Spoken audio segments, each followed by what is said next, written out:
Welcome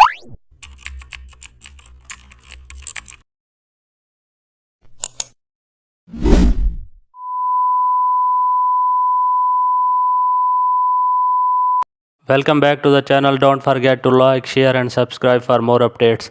Today we are diving into an exciting tutorial, how to turn your simple photo into a luxury magazine cover in Photoshop. Ever wonder how high-end fashion cover looks so polished and glamorous? You can create the same effect right at home. No studio, no expensive camera, just photo magic. Open your portrait in photo and duplicate the background layer. Use the spot healing brush tool to clean up skin imperfection and smooth out tones. Next, apply a camera raw filter and adjust exposure. Go to the color lookup and apply cinematic color. Now create new text layer and type your magazine name in bold.